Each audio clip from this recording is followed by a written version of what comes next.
আজকের গুরুত্বপূর্ণ দ্বিতীয় বিষয়টা হলো স্বামীদের 11টি সুন্নাত। যেসব ভাইরা বিবাহিত পুরুষ যারা আছেন তাদের বিষয়ে আজকে কথা হবে, বলেন ইনশাআল্লাহ। আমরা তো অনেক বক্তৃতা শুনি স্ত্রীদের ক্ষেত্রে, স্ত্রীদের করণীয় কি, স্ত্রীরা স্বামীর কি কি খেদমত করলে তারা জান্নাত পাবে, মন জয় করলে, সন্তুষ্ট করলে কি কি তাদের জন্য আল্লাহ রাব্বুল আলামিন আখিরাতে তাদের জন্য নাজ নেয়ামত রাখছে।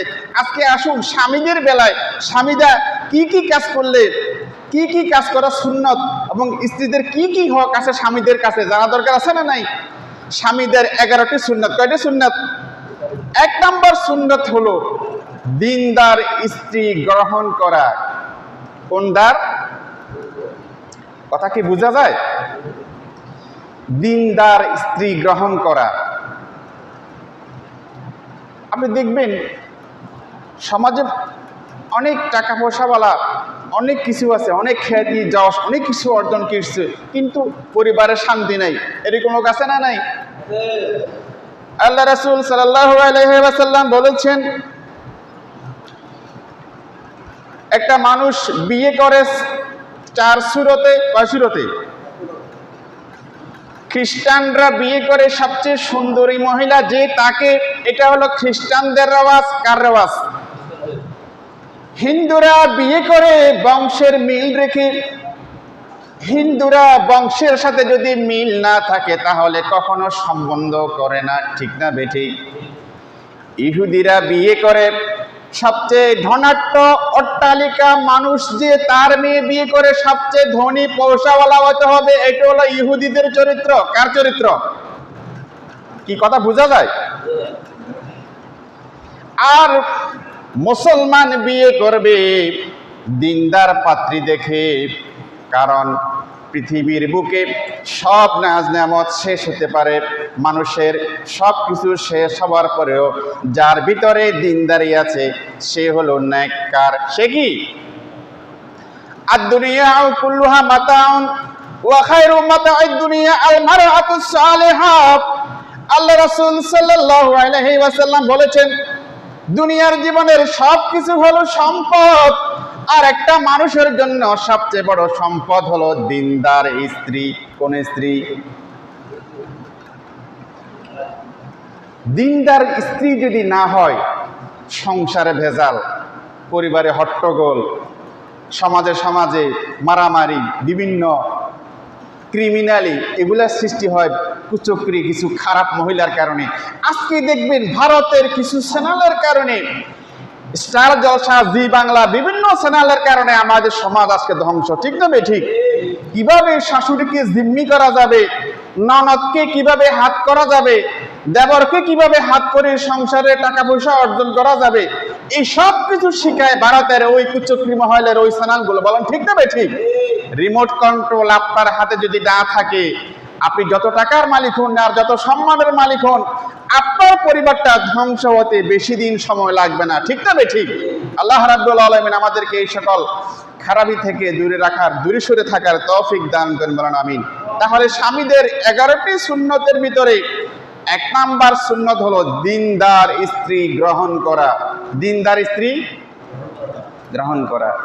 আজ বিয়ের বেলায় তো মেয়েটা সুন্দর কিনা, ছেলের বাবার প্রথম চাহিদা হলো মেয়েটা সুশ্রী, সুন্দর, রূপসী, লম্বা, টলবিঘাত, তারপরে বংশ শিক্ষা দীক্ষা যাই আছে চলবে, মেয়েটা একটু সুন্দর লাগবে, যেহেতু বংশের প্রদীপ জ্বলবে, ঠিক না ঠিক? আপনার রুচি তো হলো কি শুধু সুন্দরের দিকে, যার কারণে পরিবারটা এনে হলো, বৌমাটা আসার পরে পরিবারে আগুন জ্বলে, ঠিক না ঠিক? এখন শ্বশুরাব্বা দিয়েও পরিবারে শান্তিতে থাকতে পারে না, ছেলেও পারে না, তারপরে ছেলের মাও থাকতে পারে না।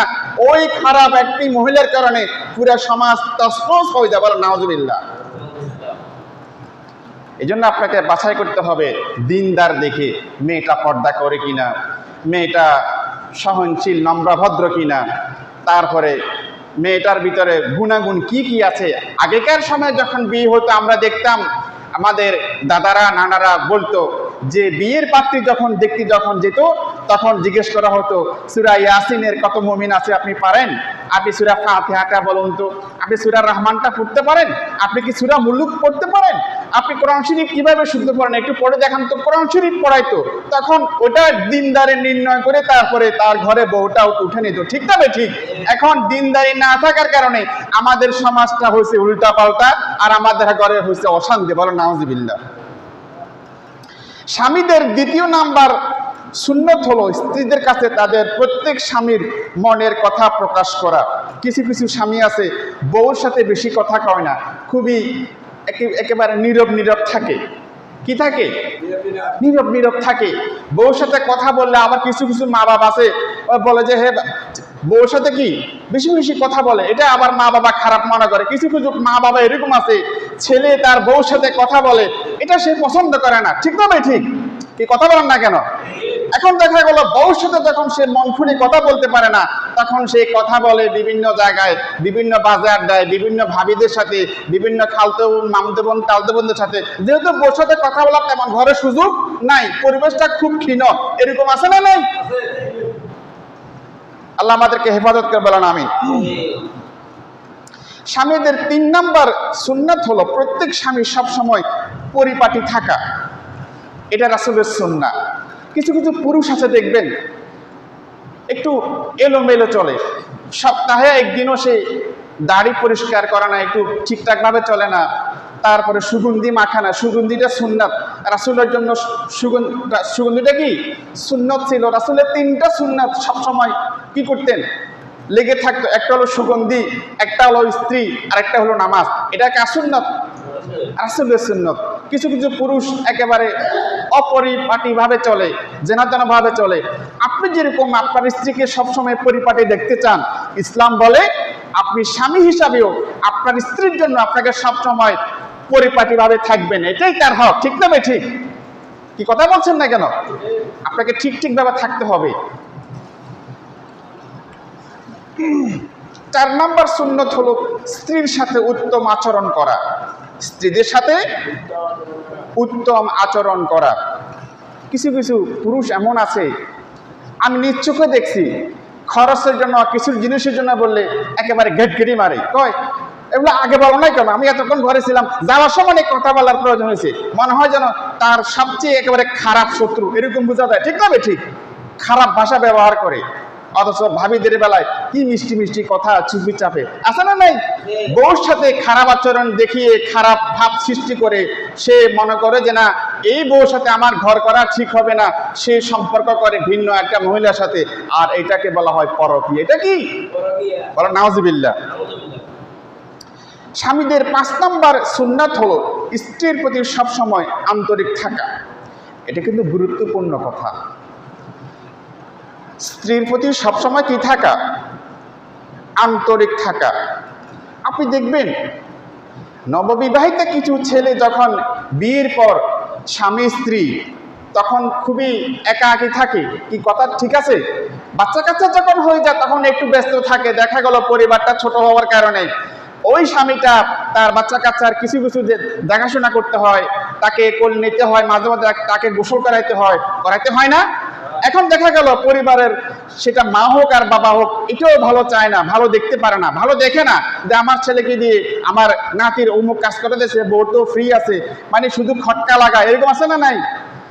এই ছোট্ট বাচ্চা শিশুকে দেখাশোনা করার জন্য তার মার যেরকম হক তার বাবারও হক, আছে না নাই? এটা হলো ছোট মন। এটা কি ছোট মন? এটার কারণে পরিবারটা এলোমেলো হচ্ছে, যে সব কাজ আমার বৌমাও করবে, আমার ছেলে কেন করবে? আমার ছেলে বিদেশ ছিল, সে চাকরি করে, চাকরি থেকে এসছে, সে রাত্রেবেলা 10টা বাজে এসছে, এখন সে ব্যবসা করতো, ব্যবসা থেকে এসছে, এখন তাকে এসে বলতেছে বাচ্চারা ওই কাপড়টা ধুয়ে দাও, বাচ্চাকে একটু খাওয়াই দাও, বাচ্চাকে ঘুম পাড়াই দাও, ফ্যানের সুইচটা দিয়ে দাও, রেগুলেটরটা একটু বাড়াই দাও। এটা না বললে তো হয়, আমার ছেলে এতক্ষণ রাত্রে এসছে, বাপরে বাপ, ছেলে তুলসী পাতা হয়ে গেছে। আরে তোমার বৌমাও তো তোমার সেই বাবার বাড়ির আত্মীয় স্বজনের সকল মায়ার বাদন চিন্তা করে তোমার বাড়িতে এসছে তোমার পরিবারের প্রদীপ জ্বালাতে, ঠিক না? ঠিক নাটক আজকে 2 দিকে চলতেছে, একদিকে বললে তো হবে না। আস্তাগফিরুল্লাহ। স্বামীদের 6 নাম্বার সুন্নত হলো স্ত্রী যেটা পছন্দ করে মাঝে মধ্যে সেটা করা। স্ত্রী যেটা পছন্দ করে মাঝে মধ্যে সেটা করে। স্ত্রী মন চায় মাঝে মধ্যে 1-2 মাস পরে একটু বেড়াতে, ঘুরতে, কিন্তু স্বামী দোকানদার, অথবা উনি কৃষি কাজ করে, অথবা ওনার একটু সময় কম, বলে যে না আমার পক্ষে যাওয়া সম্ভব না, তুমি বেড়ায় আসো, তুমি কি বেড়ায় আসো। এখন একটা স্ত্রী তার স্বামী সহ বেড়ানোটা সুন্নাত, এটা কি সুন্নাত। তাহলে স্বামী সহ যাওয়ার পরে তার আদর আপ্যায়ন, তার সম্মানটা তার পরিবারের কাছে, তার সমাজের কাছে বেশি না কম? তাকে সিঙ্গেল পাঠায়, আর সে কয় আমার একটু লজ্জা, আমার শরম লাগে, বেহায়া কোথাকার। কি লাগে? শরম লাগে। বিয়ে করছে শরম লাগে নাই, বউকে নিয়ে বেড়াইতে তার শরম লাগে। এরকম পুরুষ আমাদের সমাজে আছে না নাই? কি কথা বলেন না কেন? আছে। ফের পরে দেবরকে নিয়ে যায়, আমার বাবাকে, শ্বশুর, তোমার শ্বশুর আমার বাবাকে নিয়ে যাও। তোমার স্ত্রীকে তুমি নেওয়া যাওয়াটা হলো কি উত্তম। শরীয়ত বুঝে না, যেন তেন ভাবে চলা যাবে না। এই জন্য তো সমাজটা উল্টাপাল্টা হচ্ছে, ঠিক না ভাই? ঠিক। স্বামীদের 11টি সুন্নতের ভিতরে 8 নাম্বার হলো পরিবারের সঙ্গে অধিক সময় কাটানো। কিছু কিছু পুরুষ আছে, হয়তো চাকরি থেকে এসছে, তার মা বাবা খুব একাকিত্ব ফিল করে, এখন ছেলের সাথে একটু কথা বলবে, বসবে, তার পরিবার আছে, তার স্ত্রী তার জন্য অপেক্ষা করে, সে যায় লুডো খেলতে, সে যায় ক্লামবোর্ড খেলতে, রাতের 12টা 12:30 বাজে আসে। এরকম পুরুষ আছে না নাই? পরিবারকে সময় দেওয়া, তার মানে হে টাকা খরচ করতেছে, আর সময় দেওয়ার কি দরকার? এরকম খারাপ মনের মানুষ আছে না? তার ছেলে আছে, তার মেয়ে আছে, তার মা বাবা আছে, তার স্ত্রী আছে, সবাই তো তার পরিবার, অথচ তাকে ওই পরিবারকে সময় না দিয়ে বাজে আড্ডা আসছে, তার সময়টা অতিবাহিত করে। এটা শরীয়তের নিয়ম না, এটা হারাম। আপনি আপনার পরিবারকে সময় দেওয়া, এটা আপনার প্রতি হক। এটা কি হক? টাকা দিয়ে সবকিছু ফিল আপ করা সম্ভব না। পরিবারের অনেক কিছু দেখাশোনা করতে হয়, পরামর্শ ভিত্তিক অনেক কথাবার্তা হয়, পারিবারিকভাবে অনেক বৈঠক হয়। এই কারণে তো পরিবারে বিভিন্ন দ্বন্দ্ব, বিভিন্ন মারামারি, বিভিন্ন পরকীয়া, বিভিন্ন খুন খারাপি আছে না নাই? আল্লাহ আমাদেরকে হেফাজত করে, বলো না আমিন।